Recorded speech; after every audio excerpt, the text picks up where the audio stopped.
अरावली पर्वतमाला न केवल भारत की बल्कि विश्व की प्राचीनतम पर्वतमालाओं में से एक है। ये पहाड़ियाँ अरावली पर्वतमाला के अंतर्गत ही आती हैं। ये अपनी जैविक विविधताओं के लिए जानी जाती हैं।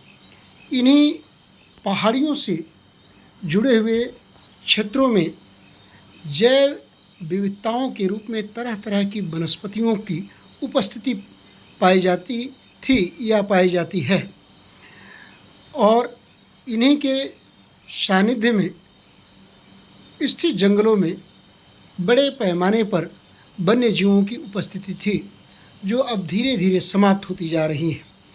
राजस्थान सरकार की दूरदर्शी नीतियों के न होने के कारण बड़े पैमाने पर इन जंगलों का विनाश किया जा रहा है और बड़े पैमाने पर अवैध खनन के कारण अब ये पहाड़ियाँ धीरे धीरे वीरान होती जा रही हैं। जंगलों का बड़े पैमाने पर निर्वनीकरण किया गया है। अब जो जंगल के स्वरूप हैं वह अब किंचित मात्र कहीं कहीं दिखाई दे रहे हैं। ये जो भी झाड़ियाँ हैं वह लैंटीना व कुछ इस तरह के विदेशी झाड़ीदार पौधों के कारण हरा भरा स्वरूप दिखाई दे रहा है।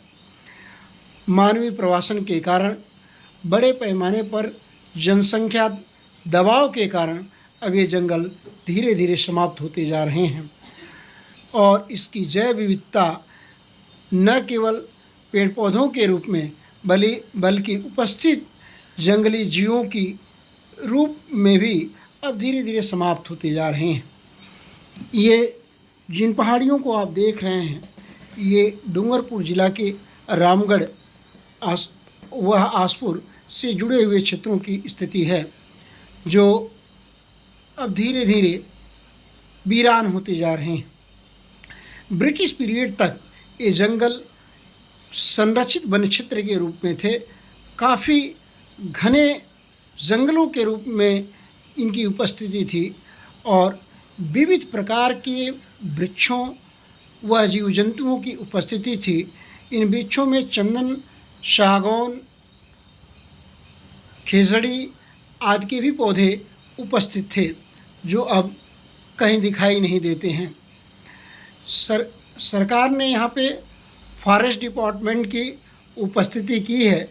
वन्य विभाग या फॉरेस्ट डिपार्टमेंट की स्थापना हुई है।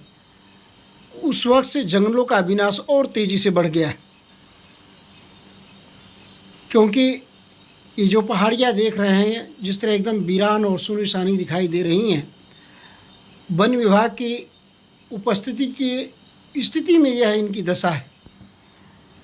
निर्वनीकरण बड़े पैमाने पर पुलिस व वन विभाग के अधिकारियों की मिलीभगत से इन जंगलों का विनाश किया जा रहा है। दूसरी चीज़, प्रवासन के कारण बड़े पैमाने पर सरकार की अनियोजित नीतियाँ तथा इन जंगलों का संरक्षण या संरक्षित वन क्षेत्र न होने के कारण इनका विनाश किया गया है।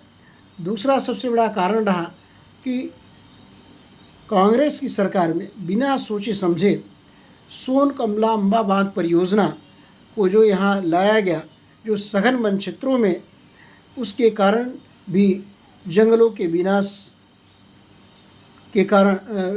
का कारण बना, क्योंकि इसके कारण मानवीय बस्तियाँ बसी, लोगों का तेज़ी से इन जगहों पे प्रवासन हुआ और जितने वन्य क्षेत्र थे उनका धीरे धीरे इन लोगों ने सफाया कर दिया। अब कुछ अवशेषी वन क्षेत्र के रूप में इक्के दुक्के पेड़ पौधों की उपस्थिति है। ये चूँकि बरसात के मौसम की स्थिति है इसलिए कुछ हरा भरा स्वरूप आपको दिखाई दे रहा है, अन्यथा गर्मी में तो बिल्कुल ये वीरान हो जाती हैं पहाड़ियाँ। और अवैध खनन यहाँ की सबसे बड़ी समस्या है। अवैध खनन के कारण यहाँ पहाड़ियों का अस्तित्व संकट